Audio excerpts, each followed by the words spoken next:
Welcome.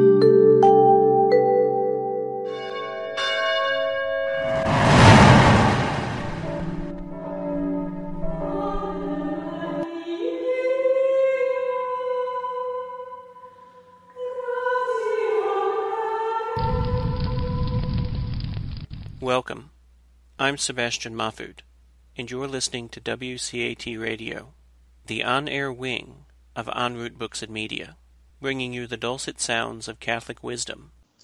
Welcome to The Open Door. Jim Hannock and Matthew Bartko here with friends John Breen, Mario Ramos-Reyes, and a special welcome to a returning guest, Christy Yao of the Maryland American Solidarity Party. We'll begin with the ancient prayer, Veni Sancte Spiritus. Come, Holy Spirit, fill the hearts of your faithful and kindle in them the fire of your love. Send forth your Spirit, and they shall be created, and you will renew the face of the earth. Let us pray, Lord, by the light of the Holy Spirit, you have taught the hearts of your faithful. In the same Spirit, help us to relish what is right and always rejoice in your consolation. We ask this through Christ our Lord. Amen. Matthew, can you once again be our guide as we return to the UN Declaration on Human Rights via a continuation to some extent of last week, discussion of Social Security, and then on to the next article of the Declaration? Certainly. And I'll also point out that you missed an introduction. I believe Christy has a wee babe with her this morning, so if you hear the delightful sounds of childhood, that would be where those are coming from. But due to the judicious use of muting technology, I don't think we'll be hearing much from the wee babe. You just never know. It's true. They're no respecters for when the mic is live. So I think for these two, we'll look at Article 24 and Article 25. I'll just give a quick read over both of them.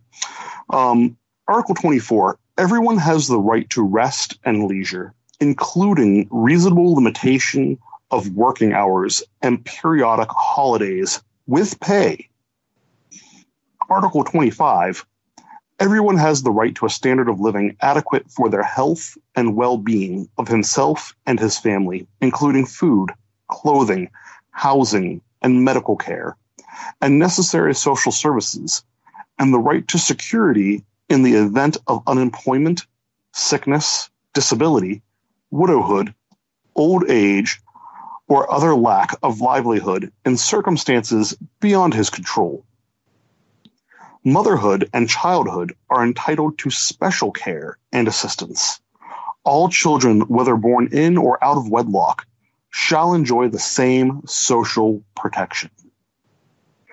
And as these human rights that we've been talking about, you know, the end of this document is all curtailing back to, in particular, these kinds of social security or security that the society should provide to all of its members.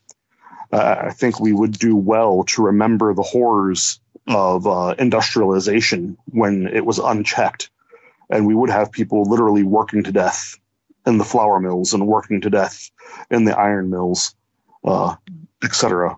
You know, right now we might take it for granted that we have limited working hours and holidays, but it wasn't always the case. John, would you care to give us your take on Article 24? Just what are the reasonable expectations of our commitment to this rest and leisure? Sure. So the fact that everyone has the right to rest and leisure, it's a basic human right that basically allows the individual not only time to work and to create a living for his family, but also to live with his family. So that way he has time to spend with his family, time to raise his children, you know, and that's in conjunction with his wife. You know, if we were going with the model that a family is made up of a mother and a father. So like you mentioned earlier, with the coming of the Industrial Revolution, when products were becoming easier and easier to make, commercialization skyrocketed, but the family unit was in the midst of plummeting.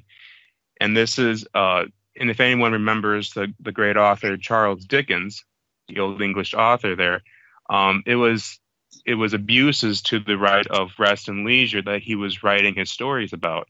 So the most popular one, I think I would say the most popular one, is the story of A Christmas Carol. So that families who were working in the mills, and in most cases, the whole family, including mothers, fathers, and the children, that they weren't even allowed to take the holiday of Christmas off, because it was more important to the employer to have his workers working, creating more income for himself, than it was to invest in his workers. So Dickens purposely wrote on the horrors going on in the factories and the mills as a kind of a shock therapy in a certain sense, to awaken the public awareness and to awaken the public conscience and that of the political powers at the time. So, and we've since come from that. But as I mentioned last week, I think we're starting to lose a bit of a sense of that. And I'm seeing an example of that in my home city, where back in the day when unions fought and sacrificed to get the 8-hour workday, is that now unions are okay to have a 12-hour workday in return for more money. And that way the family still is struggling. So yeah, that's basically my thoughts on this Article 24. Thanks. Jim, would you care to speculate as to the connection between this article and the commandment to remember the Sabbath day and keep it holy? I think that John has certainly given us a good launch here. Part of the very center of the biblical message is that we need time to rejoice. Rejoice in the whole of creation. And we can't do that unless we have leisure. And we need leisure desperately as well to pursue the arts. We can't have a kind of work rule where everything is dominated by productivity. Certainly we need to be productive, but we're the center of productivity, and the productivity ultimately has to be for the person and not person for the productivity. And Mario, would you mind giving us an overview about how you think we in the U.S. do with allowing for or with placing limitations on labor to allow for recreation as compared to our other countrymen in the hemisphere? Well, I think it's what Jim said. I think is very proper about this article. When we talk about comparison between legislations or political realities, sometimes it's very hard to make an exact comparison, exact measure, because that is up to different countries, and there is a level of development among at least different Latin American countries. But generally, what I think there is an awareness, and that awareness was brought by the worker movement in Latin America in a few countries, which was precisely to prevent the exploitation of workers. But then over the past, I think, 15 years, 20 years, there has been a change in that legislation, and that change came through certain liberalization in public policy regarding work. So instead of focusing more on the protection of the hours that a worker have to work, they focus more on the productivity, or as this was claimed, or it has been claimed by some politician, is more on the freedom of the worker to work as many hours he wanted to work if his goal is to get more money. So the forces of the market, somehow, the free markets, somehow are leading the way to somehow undermine the spirit and the letter of that precise article. Now, this is a trend, and this is a way by which some democratic reform has been implemented in South America, in many countries. So, to talk about how it's been implemented, there is a variety of situations. But I think overall the trend has been that democracy as such give the right to the worker not to be forced or somehow obligated by union to have a particular number of hours, rather than the freedom of the worker to get into a contract with any employer so that they can work as many hours as he want. So, and I think that's in some ways is go in a different direction that the spirit of this article is proposing here. And perhaps we need to go back to the time of the declaration. I think it's important to refer in order to somehow understand what is happening now. If we remember that behind somehow this article was the idea that President Roosevelt proposed in his speech on the four freedoms.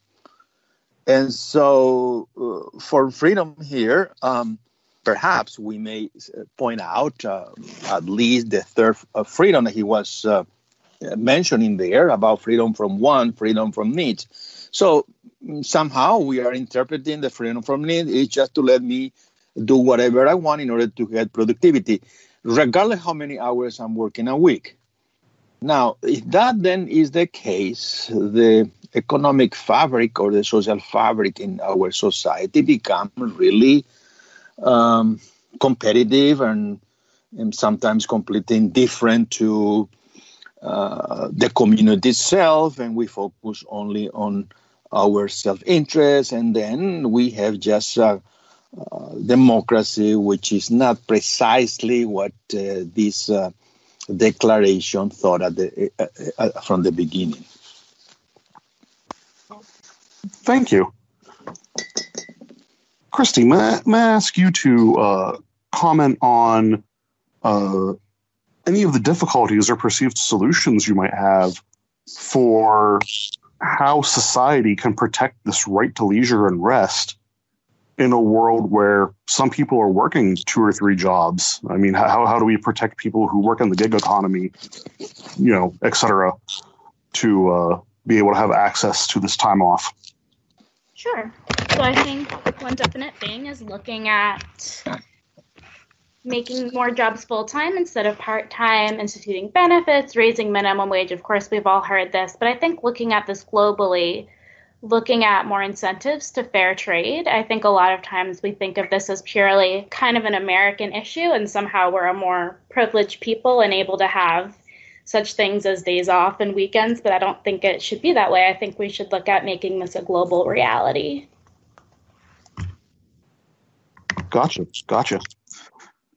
I think that one of the things that might, and we're going into a flight of fancy, we're touching on a pet project, a dream of mine that may be picking up steam in society. It needs a lot more research.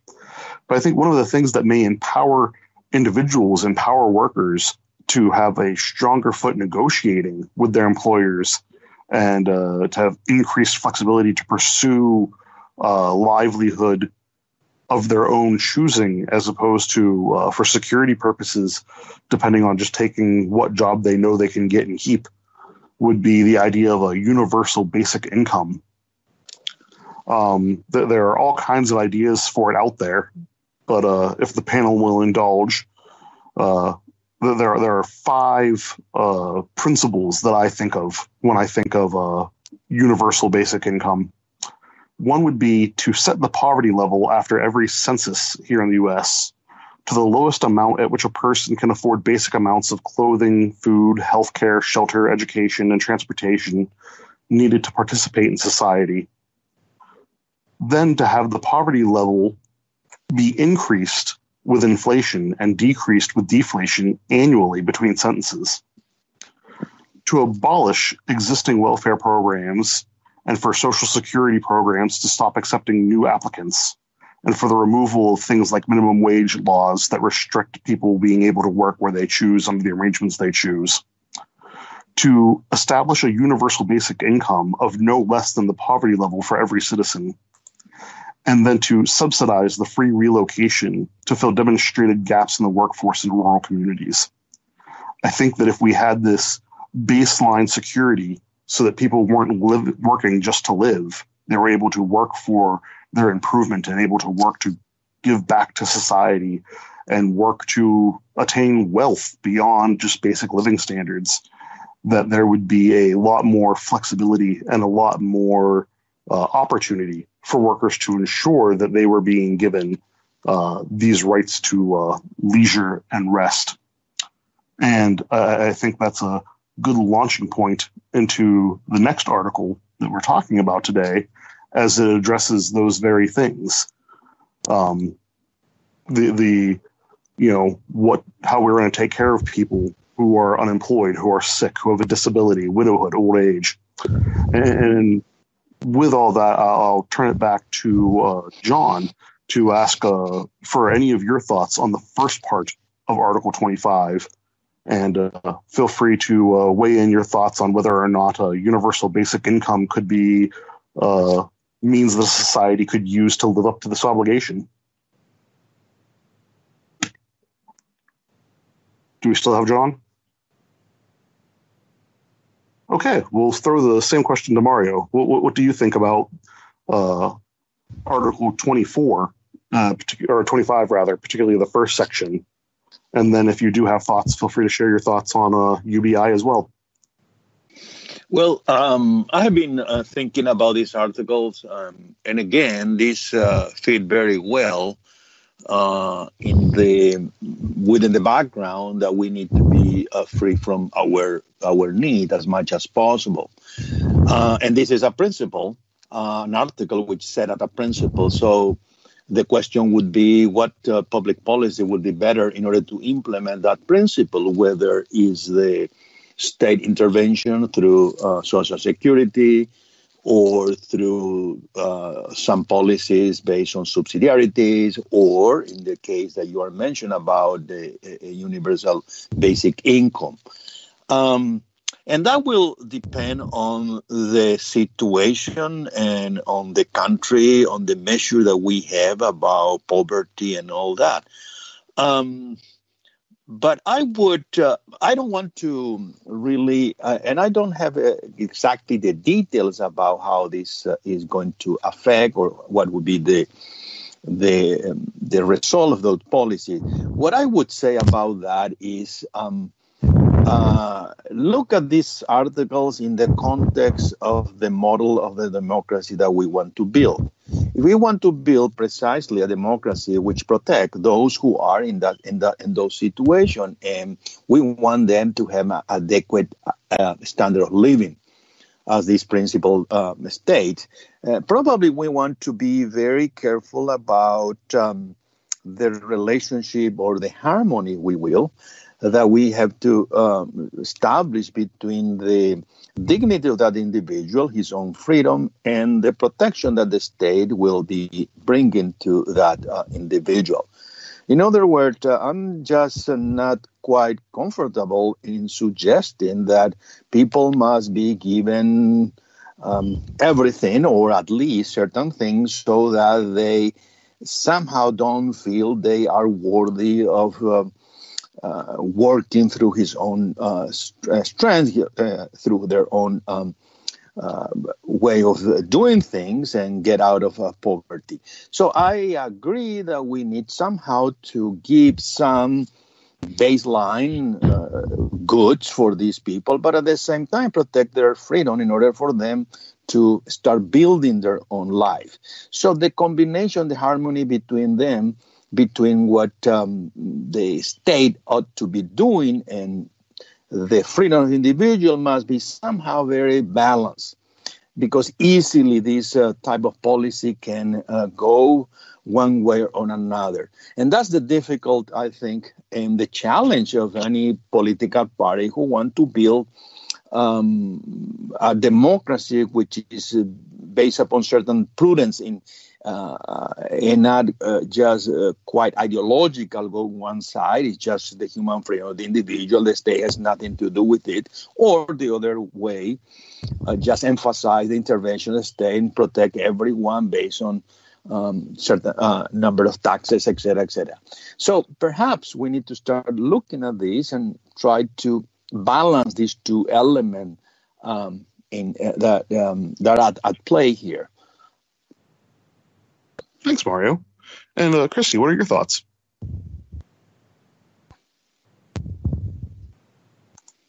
As far as Article 25. Hi, sorry, our littlest panelist was getting a little fussy, so I had moved away from my laptop. But I think this is a great idea in theory. I love universal basic income. In practice, I've struggled a lot with how do we implement this. I think we still need a minimum wage to keep employers accountable. I think we still need a lot of the benefits of full-time work, but I do like the idea of making sure that every person has what they need. So it's something I'm a little mixed on, I guess. Fair enough. And Jim, I'm sure you have thoughts to share with us.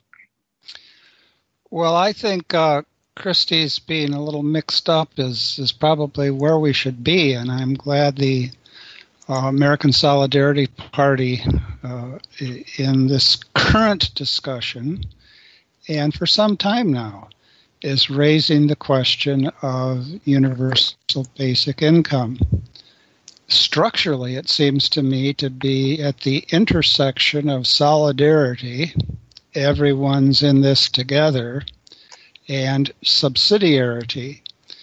And those who might overemphasize the solidarity might lose track of the subsidiarity. And the worry there would be to give still more power to a state that already has far too much power. On the other hand, when we talk about the existing safety net, those of us who have tried to maneuver the net oftentimes find strategically located holes in the net. And then even if you can get past the holes in the net, the problem with decentralization relative to the states controlling the whole apparatus is that you don't know how to move from one aspect of social support to another aspect of social support, and you get a generation of bureaucracy, the likes of which would make the mind boggle and the body quake. So I think that we have to look very closely at UBI. I imagine insofar as it's introduced, it would have to be introduced in an incremental way. But again, none of this can for a minute take away from the importance of personal responsibility. Bottom line takeaway for me is we should be discussing this, and the discussion requires lots and lots of study and an openness to different perspectives. Jim, one of the things that I've seen as a hot point of contention with people that talk about universal basic income is a lot of people want it to kick in at age 18. And in my in my point of view, that's not universal. I imagine that from, when a young family knows that they're pregnant, they start incurring extra costs for that new life. So whenever I've put forward the theory, it's always been, everyone would receive basic income. Would you care to comment specifically on Part 2 of Article 25?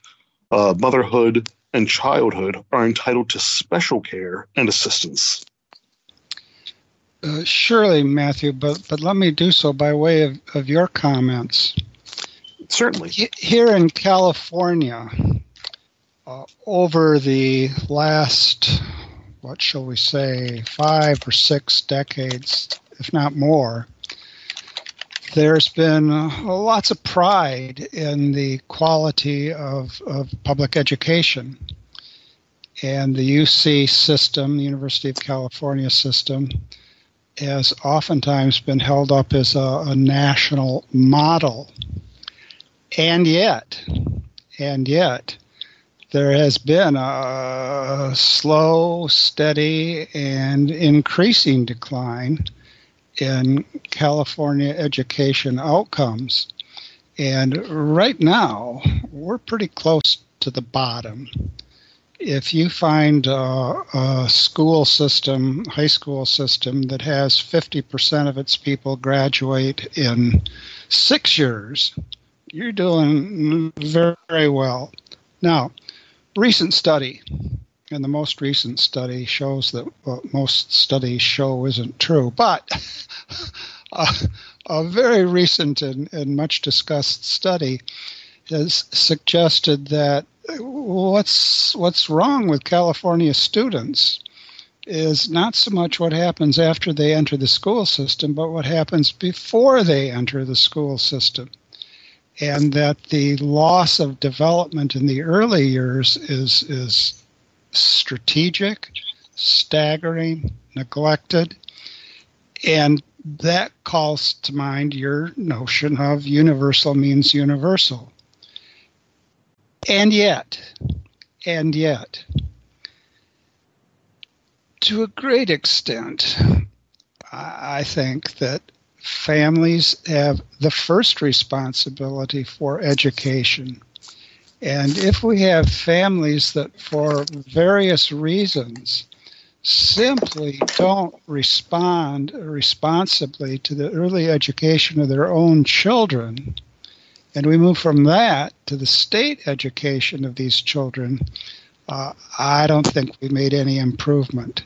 So at every level, beginning with the person, then immediately extending to the family, there has to be a real focus, a concentrated focus on the development of the child.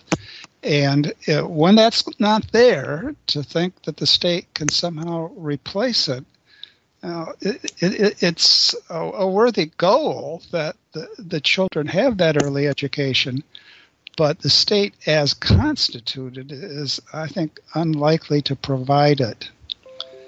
Now, moving more directly to the position of the United Nations Declaration, motherhood and childhood are entitled to special care and assistance. All children, whether born in or out of wedlock, shall enjoy the same social protection. I think yes, 1,000 times yes.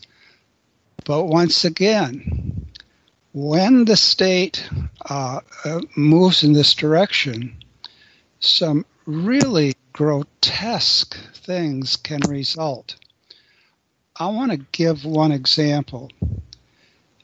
In Iceland, which we see more and more adverts suggesting that it's an ideal place and wouldn't you really like to visit Iceland and this pure little country. In Iceland, the government has strongly supported testing for Down syndrome. And when the government tests for Down syndrome in Iceland, well, a huge majority, huge, staggering majority of the women tested decide to abort their unborn children. And the public rhetoric in Iceland, it really is approaching a kind of genetic cleansing rhetoric. Now, I want to say this. Disgusting. I want to say this about Iceland because it's been so much in the news. But in the United States of America, there's not really much difference. Why is that? I don't think it's so much because the government sponsors testing, and the testing includes counseling, and the counseling includes, well, how about some genetic cleansing here? But because the people themselves don't really have a regard for the most vulnerable. The people themselves, when they have this news, say, well, this is just terrible. And so I think the Icelandic abortion rate for Down syndrome is maybe 6 or 7% greater than in the United States, but not much more. So the government is only going to be as good as the people, and the people, insofar as they're good, need to organize and develop and to have institutions and policies and programs that are really expressing solidarity. But it has to be everybody at once, and including all our institutions at once, and it begins with each person. I want to give Christy a chance to chime in there, as she is our resident expert on early childhood development and education. Yes. And she's practicing it.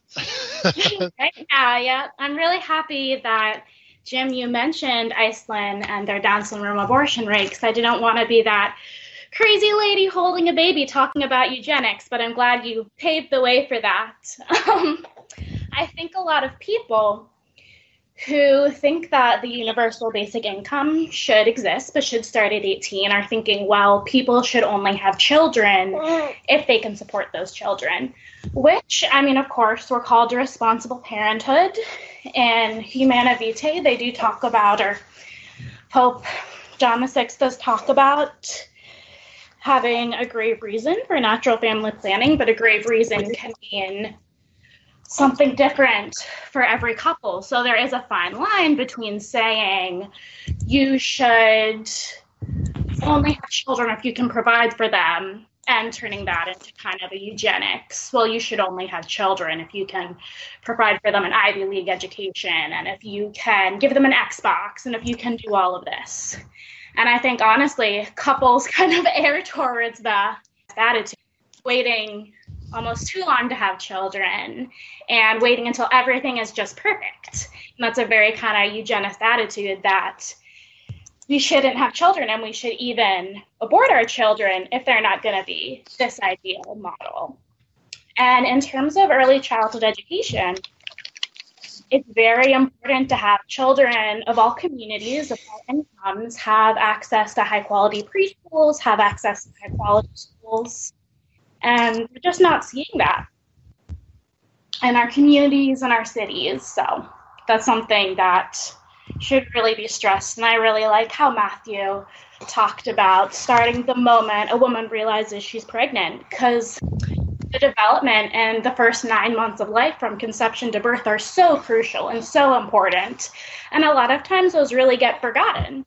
People think from birth on, but it's really from conception on. Even from before conception on, it's important that a woman is healthy when she conceives. So, yeah, my thoughts. Thank you. I noticed that as a society, we've determined that, trained professionals making, often not upper scale professional salaries, sadly, but, we have massive numbers of teachers employed in this country being paid quasi-professional salaries to expertly interact with our children. And yet when we have, a mother or a father, would be totally willing to be a stay-at-home dad someday if finances allowed us. But, when we have a parent in the home really investing in those children, we say that that's not an economic interest of the state, or we say that's their responsibility to absorb the cost of preparing those future citizens. Whereas when we send them to a brick building for 8+ hours a day, then the state's willing to economically incentivize that. It was willing to cover the cost of that interaction with a professional individual. And so I just think that in a world where we economically penalize people for having children, or even economically penalize two-parent households, looking at the way that we do our social welfare now, I'm very familiar with a woman that I care very much about who is receiving benefits tremendously when she was separated, and now that she's divorced, that she never qualified with her husband. So they're in the picture. The only difference between how much her husband's pitching in toward the kids now versus then is he's now paying for his own separate apartment, whereas before they were, able to, not have that particular expense. So they're actually receiving as a family a lot more help split than they could have together.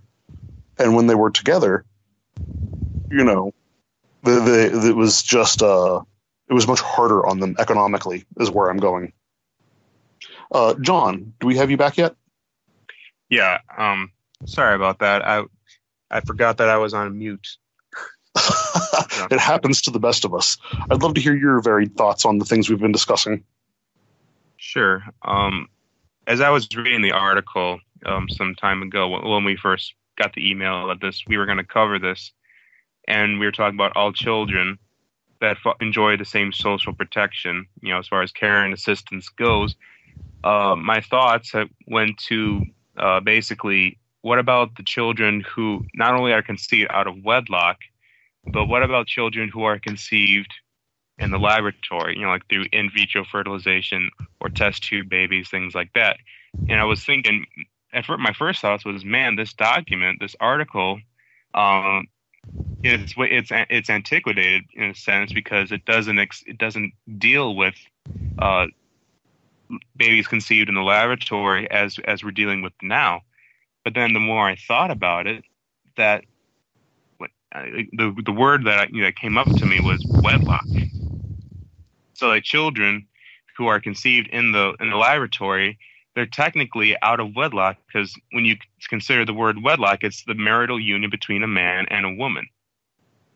And that the love that they have for each other, the fruit of that love is children. And it's a very natural process.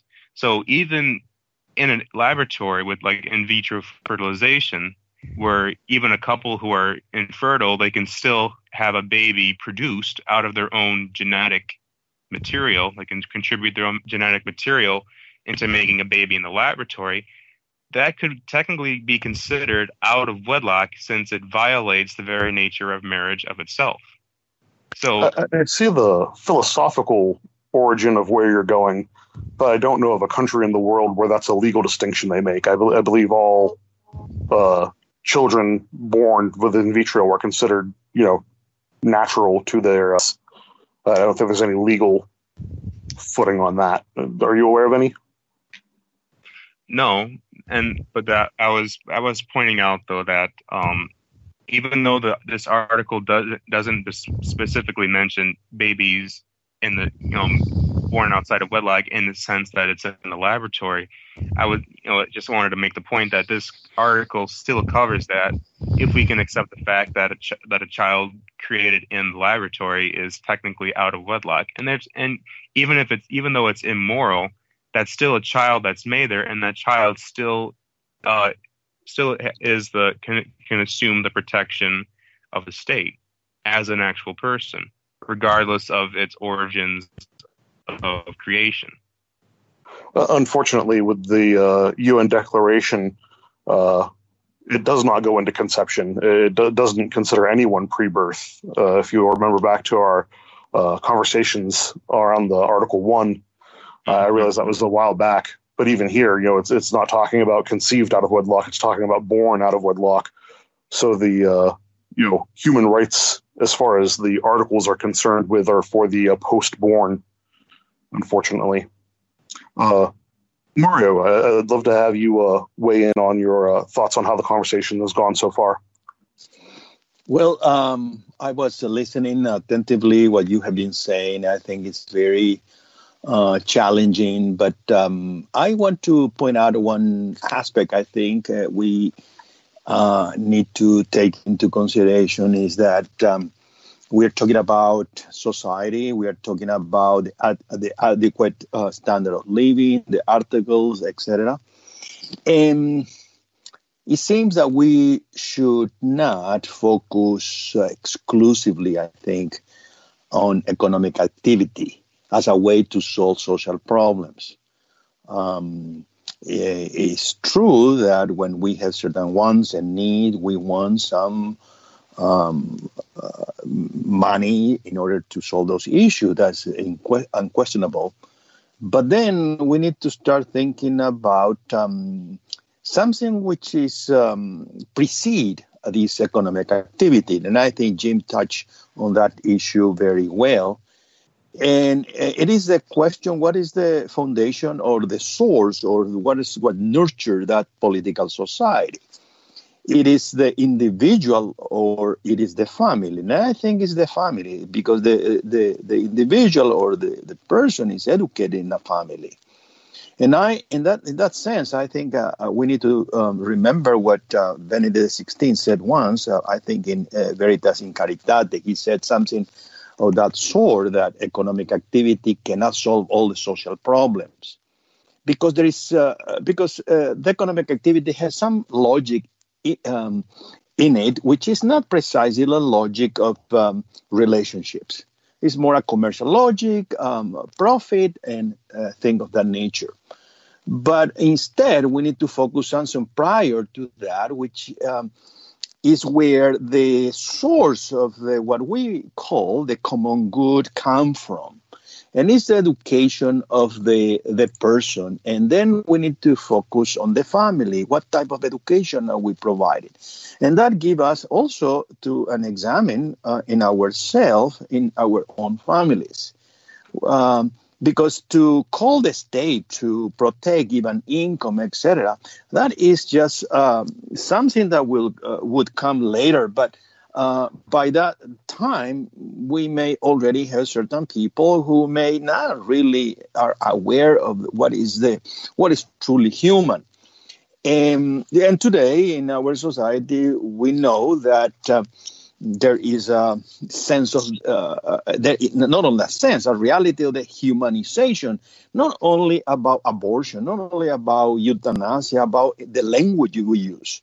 There is no longer what we call civic virtue. We treat one another as things. And that is a very sad situation in the United States. We witnessed, I think, yesterday in this hearing where really was the language when you start listening to this expression, yes, is very hurtful. And so where then we should start rebuilding this? And I think it's the family. And I think when we start talking about this policy, I think the first unit that we need to start thinking is about the family. I think that's one of the things that I've actually been surprised to find is that there's a lot of support from the subsidiarity side of the argument and from the libertarian friends I've made for universal basic income, instead of the state saying to you, prove to me that you're unemployed, prove to me that you're sick or disabled, prove to me that you're a widow or that you're old or, that you have some other challenge to overcome, in putting all that power for determination in the state. If it's universal and the state's just facilitating it, that actually takes a lot of power out of the hands of the state. I think one of the things that I like the most about the American Solidarity Party, especially in regards to, as we've been talking about, the pro-life agenda, is that we have to be pro-life for the whole life. And that one of the key things to bring down abortion in particular is making sure that we're making it easier, not harder, to have and raise a family, so that economic fears don't play as big of a role in motivating a woman. I've talked to people at the crisis pregnancy centers that are, they just have no clue how they're going to make it work. How can they afford to have a child? And so I think having these special protections for motherhood and childhood would go a long way in that struggle. Jim, I think I'll use that as my segue to turn the show over to you and Christy and get any updates about things going on with the American Solidarity Party, and let you guys wrap up with any other questions you may have for the show. Thanks so much. Thanks, Matthew, but I can't let go of what we've been discussing for another few minutes, if that's okay. Certainly. If we look at the first item in the article that we've been focusing on today, we have something that connects immediately with your reminder that the American Solidarity Party is pro-life for the whole of life. That language in the UN document is everyone has the right to a standard of living adequate for health and well-being of himself and his family, including food, clothing, housing, and medical care. As we look to the end of life, there's an important, critically important, often neglected discussion of what's called palliative care. Palliative care, and this has to be rightly understood. Euthanasia can be easily smuggled into the language of palliative care, but rightly understood, palliative care is simply doing what we can do to make someone who is close to the end comfortable, cared for, show our love to such a person, show our respect for such a person. Now, very recently, the Vatican Pontifical Academy for Life issued a white paper on global palliative care advocacy. And the paper cites Pope Francis describing palliative care as, quote, an expression of the truly human attitude of taking care of one another, especially of those who suffer. It is a testimony that the human person is always precious, even if marked by illness and old age. Now, here is a statistic that I use an expression that Matthew uses often and rightly, and he uses it in just the right places. Here is a statistic that breaks my heart. Globally, quoting from the paper, globally, a majority of patients die with severe pain without having ever received a single dose of morphine or other opioid analgesic. Globally, a majority of patients die with severe pain without having ever received a single dose of morphine or other opioid analgesic. Now, this is unconscionable. These sorts of things could be addressed at many levels. They can be addressed within a local community. Not all local communities have the resources, clearly. But when we think of the governments who are preening their wonderful accomplishments and lining up their military weaponry and struggling for power this way and that way, and we have a majority of patients die with severe pain without having ever received a single dose of morphine or other opioid analgesic. This is an outrage that cries to the heavens.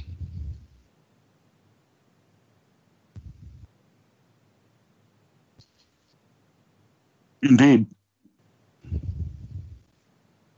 I think that one of the things that we have to be very careful of is making sure that we have adequate care and adequate caregivers. I was listening to NPR not long ago talk about a story about how a lot of the caregivers, and I believe it was Minnesota, for the elderly and the terminally ill, weren't being paid anything more than minimum wage. I think that if we had a system in place where we had more security, where we had the basics covered, that would free many people up to be personal caregivers and to take care of their loved ones. And I think there are any number of specific circumstances that bear on this, but I think we should look to the care of our loved ones as, first of all, in the home. The education of our children as, first of all, in the home. The development of worthy forms of work, first of all, in the home. Well, and that's not possible if you have both able-bodied adults out of the home by necessity of earning an income. That's certainly the case. And so when we talk about full employment of more and more people, well, we have to be very critical in those discussions and look very closely.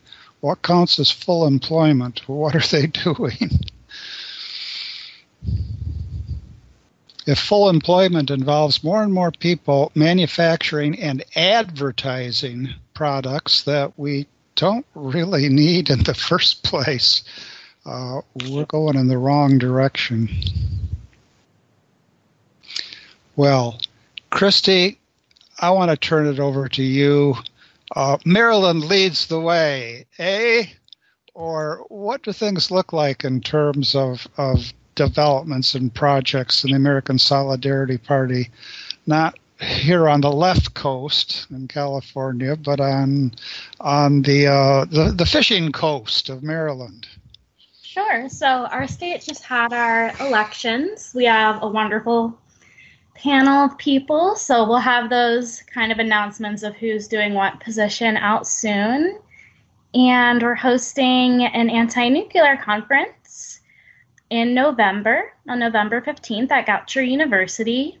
Also, the American Solidarity Party as a whole is co-hosting the Rehumanize 2018 conference in Pittsburgh in October. So it's going to be an exciting conference-filled couple of months. Any way to get people a little extra traveling money to get to such conferences? I have 4 extra seats in my car, so... That's one way. That's very, very, very helpful. That's the best I can do. And I'll make snacks and good playlists, so...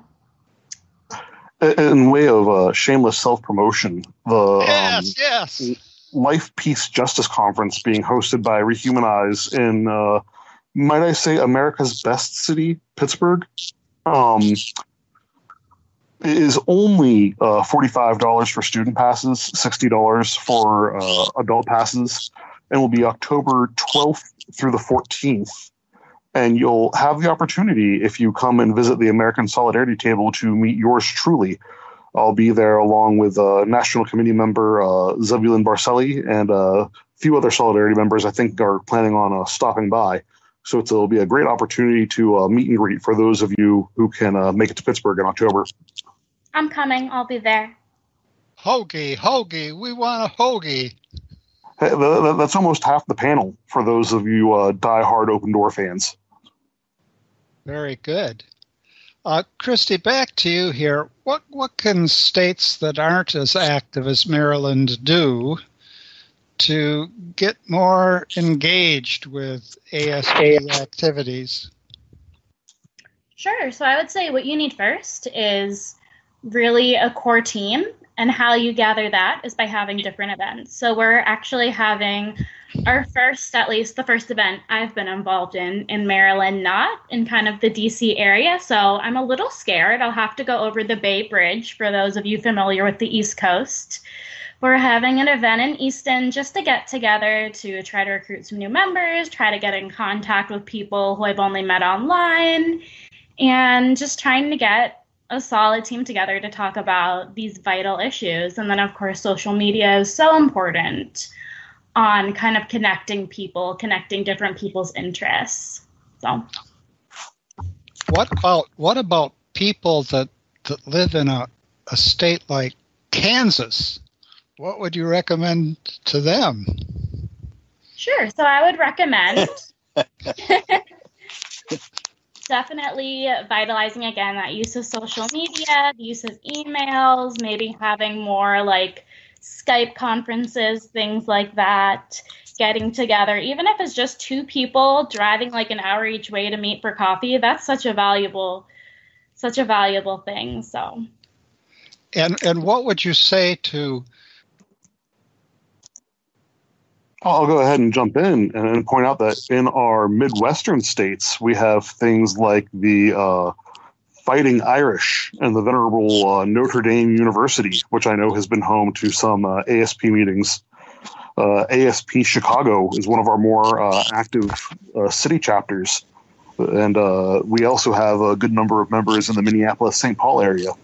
So it may take more commuting to get together and be active in the Midwest, but you are certainly not devoid of opportunities for those willing to make the drive. Well, would that apply to friends of ours who have keen and independent minds, people like John Breen of Joliet? I'll certainly have to lug into that. We'll be checking with you next week, John. Okay. he said with restrained enthusiasm. Mario, what about Kansas? Christy says it's possible even there. Well, we are going to try. I will follow her advice. And so, yes, there may be some people interested in joining the Solidarity Party. I already talked to some, but I'm just waiting. I'm just spreading the voice and see what happens. We are just beginning, I think. These are foundational times. Yes, that is as true as anything can be. I can remember once upon a time Desmond Silvera, who ran for governor of the sort of great, not late state of California, some years ago saying, we're a tiny party. We can't think that we have to do everything at once. We'll do very well if we do some things, if we do them well, and if we keep at them. Just because you brought up Kansas again, Jim, I went ahead and I took a look. And the American Solidarity Party of Kansas Facebook page has 101 likes. And out of the 73 members of the American Solidarity Party of Kansas Facebook group, I think at least half of them still live in Kansas. And others of them have heard the words, "You're not in Kansas anymore." Oh, well. I remember in 2016 how excited I was when I realized that we finally had at least enough presence to be worthy of a Facebook group, even if not a full-fledged chapter of the party in all 50 states and Puerto Rico. It was exciting to me when we reached that level of coverage. I do want to thank our panelists for being with us today. I think these topics are very important, and we're getting close to the end here. We only have 4 articles left to go before we are done with the United Nations Universal Declaration of Human Rights. And to throw out a little teaser, I'm not sure if we'll wait until we're done with the UN Declaration or not, but we have managed to sucker Christy into hosting a talk in our near future on what it means to be a passionate, aggressive feminist in the pro-life movement. And so that's something for you all to look forward to and be preparing your thoughts on. I certainly do. I'm Jim, very I think excited. Excellent. Jim, would you close us with a prayer? Yes, I'd like to close with a short reflection from Madeleine Delbrel. She died in 1964, French laywoman, writer, mystic, sometimes called the French Dorothy Day. The obligation to announce the good news makes us walk at God's pace and at the same time at our own, which often gives us the gait of someone who is crippled or half blind. With all our powers, our spirit, and our heart, we make our evangelization consist of applying the program drawn up by Jesus Christ. But though we know the program, we have at best a very dim understanding of the plan. Even if the work of each day has been perfectly achieved, we don't know what use the Lord is going to make of it. And if it is extremely clumsy and poorly done, we know even less how it will be used. All we know is that anything surrendered to God is never lost. Thanks to one and all. We'll be with you again next week. God bless, Godspeed. We hope you enjoyed the program and will join us back for another show on WCAT Radio. This is Sebastian Mahfood. Good day.